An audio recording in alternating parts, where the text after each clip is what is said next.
No, I ain't gonna hit you. We're going to call this meeting to order. Today's date is May the 1st, 2023, and this is a special meeting of the Tell City Water Board. First item is the adoption of the agenda. Is there a motion to adopt the agenda? Motion made by Julie. Is there a second? Second. Second by Philip. All those in favor signify by saying aye. Aye. Opposed? Agenda stands approved. There are no minutes to approve. Is there any comments of citizens?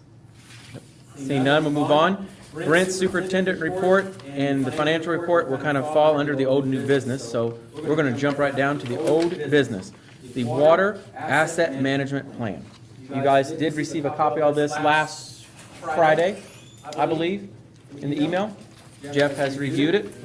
This is the agreement we talked about with last 2 weeks ago now. Does anybody have any questions regarding this? This plan is required by the state, correct? It is, well, if we want to go for those funds, yes. Yes. It's not required just for fun, it's required if we want those. Yeah.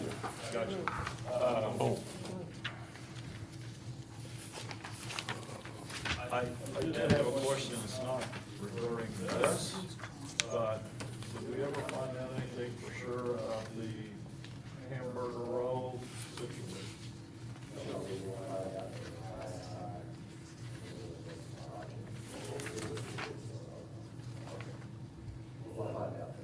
Okay.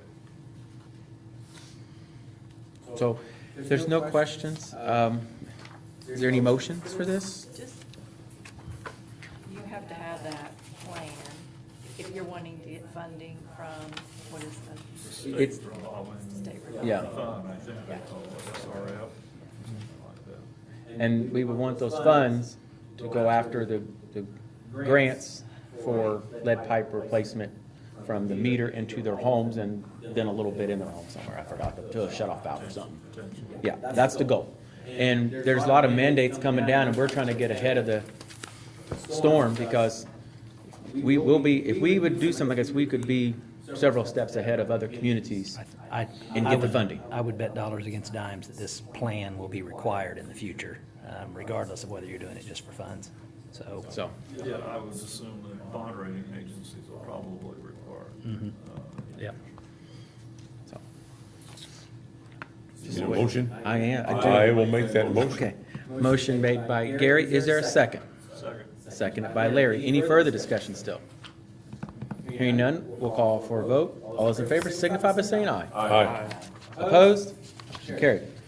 All right. New business, collection agreement, water, sewage, and trash. This basically only applies to water because this is only the water board.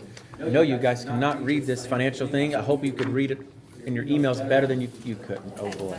Okay, I got it. basically, I did get a clean copy in an email, and in a nutshell, this is basically, it's a debt collector. Somebody don't pay their bills, we turn them over to collections, and they're gonna start collecting them. I think Janet said in the last meeting we had, how much in water, do you remember what she said? it was thousands. I thought it was 4,000, 3,200, so it's like 8,000. Yeah. Yeah. Well, it's only for water, was 32. Across departments, it was approaching 10. Yeah, so this will allow Janet to not either write these off or not have to call small claims out at the Perry County Courthouse and sit out there for an hour or whatever to go after Multiple times. multiple times, because some of them could be $100, some of them could be $30. And at what point is Janet's time worth sitting out there whenever we could hire them to do this? Yeah. Telsey Electric uses this. The agreement is a contingency fee agreement, so it costs us nothing unless they recover, and then they get a percentage of it. They're getting a percentage of fees that we're already not collecting. 30 to 40%. Yeah, I mean, that's fairly standard in contingency agreements, though, Larry. It's, My understanding, and when I tried to read through the agreement online, my understanding though is when we sign this agreement and we turn over the account to them, that it's theirs, that we can't intervene. That's probably true. Typically in collections, that would say that's true. yeah, I've seen that it happen. turns into their obligation to provide. They pay them and they pay us, yes, Yeah. that is true. I understand it.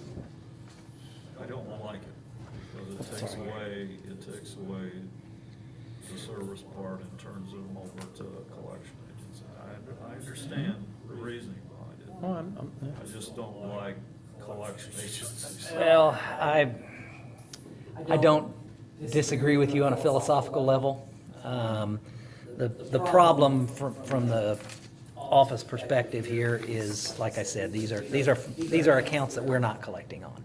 It's not cost effective. The city pays me separate for litigation. It is definitely not cost effective to pay me to do these. You'd spend more on me than we'd spend on than we'd ever receive in collections. From a time perspective for Janet, well, she's not trained for this. I mean, she'll go over, she'll get her small claims judgment, but you don't collect that day. You come back for further hearings trying to collect, and it turns into never a collection. This is just, in essence, an effort to get some portion of those fees that we've been writing off. So while I'm not a huge fan of collection agencies, I think this does at least recoup something for the city, and in essence, it costs us nothing. So. If there's no questions, if there's any motions? Oh, What does it take to get out of the agreement if we change our mind? I wish I had my printed out copy. here, Jeff, it's right here. Hang on. Okay, I didn't have, There you go. You just look away. They can read it too, maybe. No. I can't see that, so it's just a gray blur. I'm looking at it, this is just I cannot remember where the term is in here. Let's keep scrolling. I think it's agreement and acknowledgement. Keep scrolling. Cancelable by either party upon delivery of a written 30-day notice. 30 day notice. Yeah. Thank you. I knew there was something in there, I just couldn't remember where. I'm sorry you all didn't get a good clean copy of that in your email. If you want it email sent to you, I can tell Dodie to do that tomorrow. This computer's weird. How this thing blurs up and then comes back into focus. Yeah. That's cool. It's just your eyes. Yeah. All right, so is there a motion that wants to be made regarding? I will make that motion. Okay, there's a motion made by Gary. Is there a second? I'll second it. Seconded by Julie. All those in favor signify by saying aye. Aye. Opposed? Motion carried. Okay, great. Next under new business, and this was added, and I apologize, but we have an issue of well number 9. And that's why Sean is here. You know Sean or not, you've met Sean, he's been to our meetings numerous times, and I could explain this to you, but I'm telling you, he's probably gonna do a little better job than I will. Not much, but no. No, he'll try to explain it to me, and I will tell you, it's complicated, so I'm sure you're gonna have some questions, but we do have some issues with well number 9 that's quite expensive, but it's a heck of a lot cheaper than putting in a new well. Brent, is this a city well or is this a Wapaka well? It's the city. So I'm gonna let Sean kind of explain this to you. Do you wanna start first with the screen one? So make sure you have the one that looks like a bunch of crushed up radiators that's on your car. Best way I describe it. Well, essentially, we got a call, basically well known shop. It was operating full capacity, kicking booty, and it broke the shaft. So it was yelled, we came down, we started to pull everything out, found that the pump was actually broken too. Part of it was down at the bottom of the well. So we had to get some fishing devices to get the rest of the stuff out. And as we inspected the pump, it was packed full of material, where media had came through the screen and ran through the pump. And that's what we determined that helped cause the vibration and cause the pump to come apart, was because rocks inside a cast and brass environment don't last very long. Things kind of eat themselves up. So then, the next thing we did was we ran a downhole television camera that you see here in the pictures to try and inspect the screen casing to see if usually there's a hole where the mild steel meets the stainless steel, you get the simple metals and then galvanic corrosion, and that's where old oil usually breaks first. What we found was the screen had collapsed. This screen should be a smooth, straight vertical bars, and it's wrinkled where it's been pushed down on itself. And those slots in there, this is a 100-slot screen, so 100 thousandths between each one of those slots. And when you warp them out like this, it opens those slots, which allows material to come into the well. The one advantage that we have is back in the 80s when this well was put in, this is a 36-inch casing. This is a very large diameter well. The pump itself is a 12-inch pump end. Yeah, there it is. No, 14-inch pump end, excuse me. So you've got quite a bit of room in there to play. Now, instead of saying, let's fill this sucker in and move it over and then spending $500,000 to put in a well and all the stuff that it takes to get that done now, moving your piping and your power and all this, we come up with an idea of putting a second screen inside of the casing. Drop a 20-inch screen, 20-inch steel casing, fill gravel pack between the two annular spaces, and then grout it for state standards. Then you can use your existing piping, existing power, and everything, and then repair this pump that basically grenaded, which is the second proposal.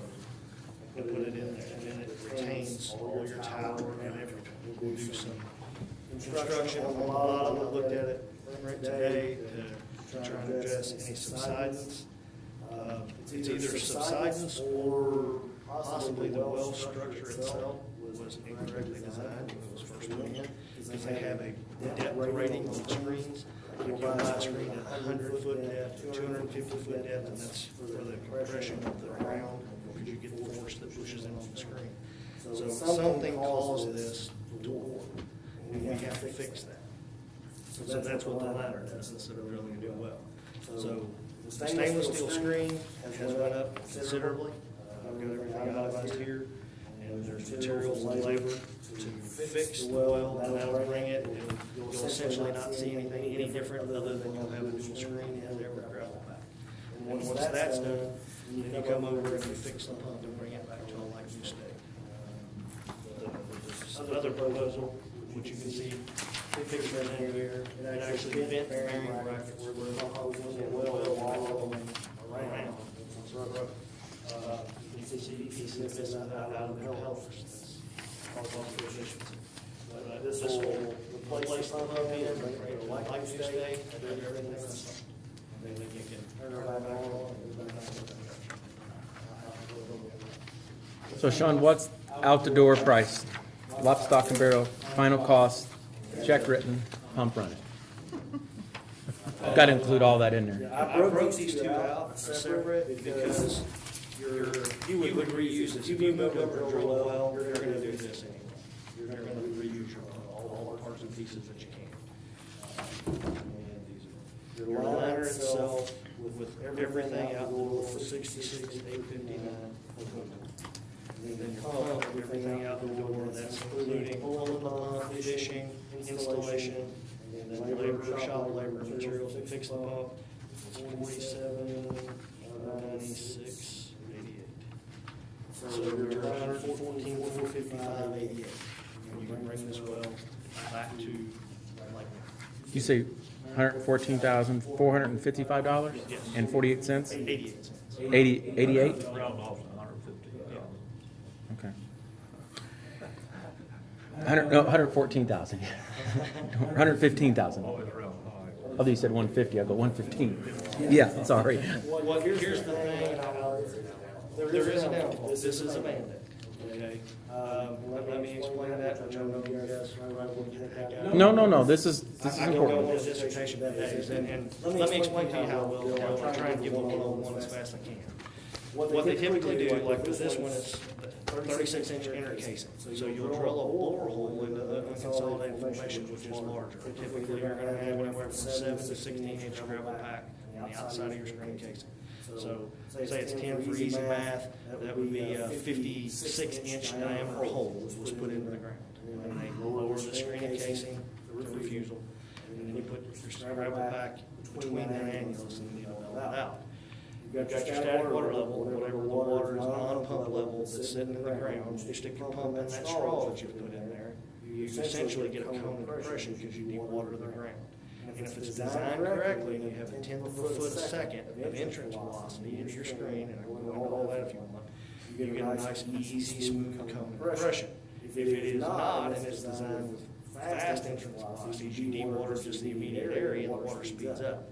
Now, I tell you all that because that's how a well plugs. If it's a nice, smooth, slow movement of water, when it hits the gradation change or natural formation to that borehole, because there's usually a cake there when you drill it, things fall out of solution.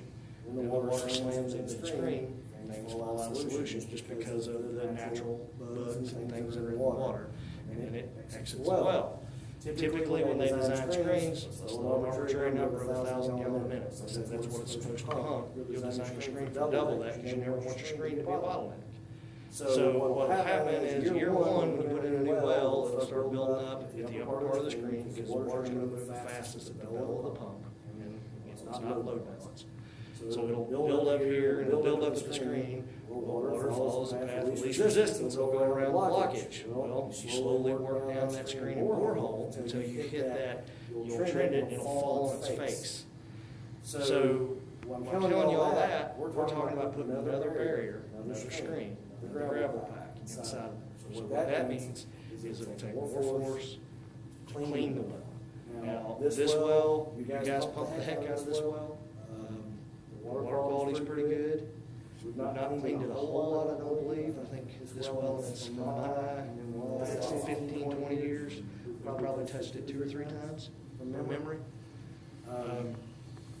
Instead of spending $500,000 moving this over, and put this into it, we're just gonna have to test it and see where it goes. I mean, we may get 10 years out of it before it dies.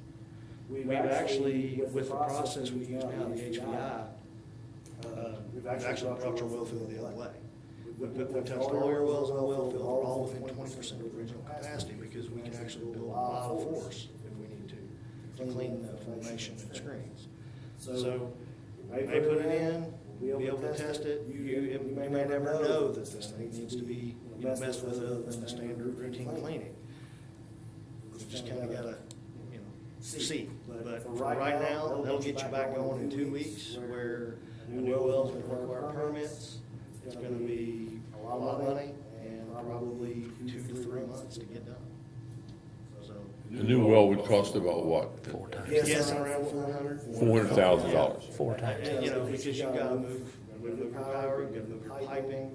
We can probably salvage some of the platform. And screen, I actually was floored when I got the screen price, because I just bought 20-inch screens in the last year. And I think it went up like 35%. on my last price. All right. So, board, this is up for discussion. You've got the price, 115,000, we'll say, just rounding I up. will say this, I've got other wells out there that I've lined and done this to, and they just clean them a little more frequently than they do the others, and they run home. But that's all dependent on the water quality. I think you're good here. It's a lot of money. It's a heck of a lot of money. Yes, sir. Discussion. Do we use that well a lot, Brent? Okay. To me, that's an important thing there. This is a well that we need. Yeah, it does.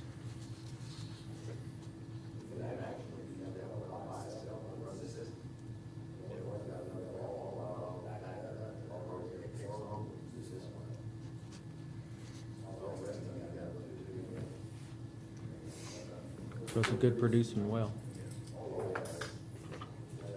Any of y'all ever been out to the well fields? Just curious. I mean, Okay. Been out to the well fields to see. God, I haven't been out there since I was little. They're interesting. It's very interesting. Yeah.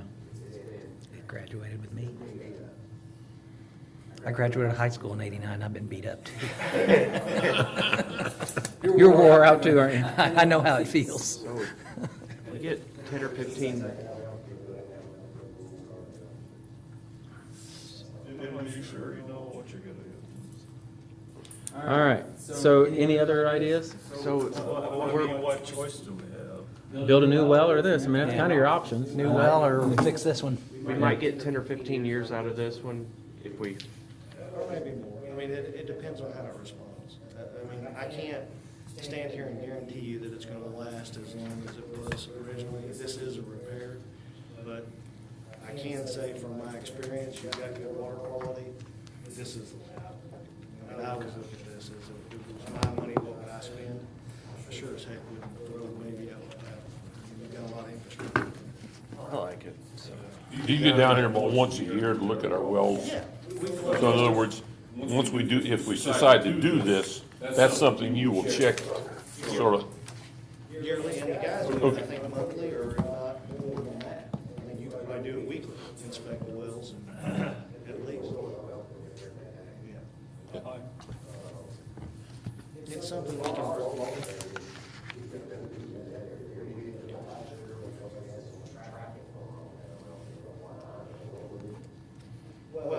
also have live SCADA that monitors the flow on the well every minute.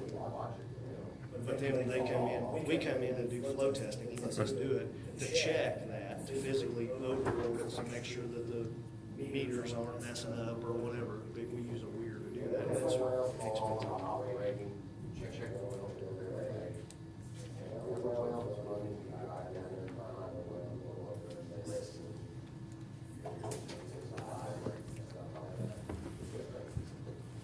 It went from, what was it, pumping 2,000? Yeah, 2,300 a minute, and it just shut off because it fell apart. It was moving sand is what happened. And once that slug came through the screen, it started running through the pump, well, then of course it caused a vibration and it just beat itself down. And it exploded. Well, I think we owe it to our community and our businesses and the people who live here to repair this well. So I feel like, So is that a motion? absolutely. Okay. For motion. Motion made by Gary, seconded by Larry. Further discussion? Hearing none, we'll call for a vote. All those in favor signify by saying aye. Aye. Opposed? Motion carried. Great. Thank you, Sean, for coming down. Be careful heading back. I know you've got a late night too. Motion to adjourn. Motion made to adjourn. Motion to adjourn by Philip. Is there a second? Seconded by Julie. All those in favor signify by saying aye. Aye. Opposed?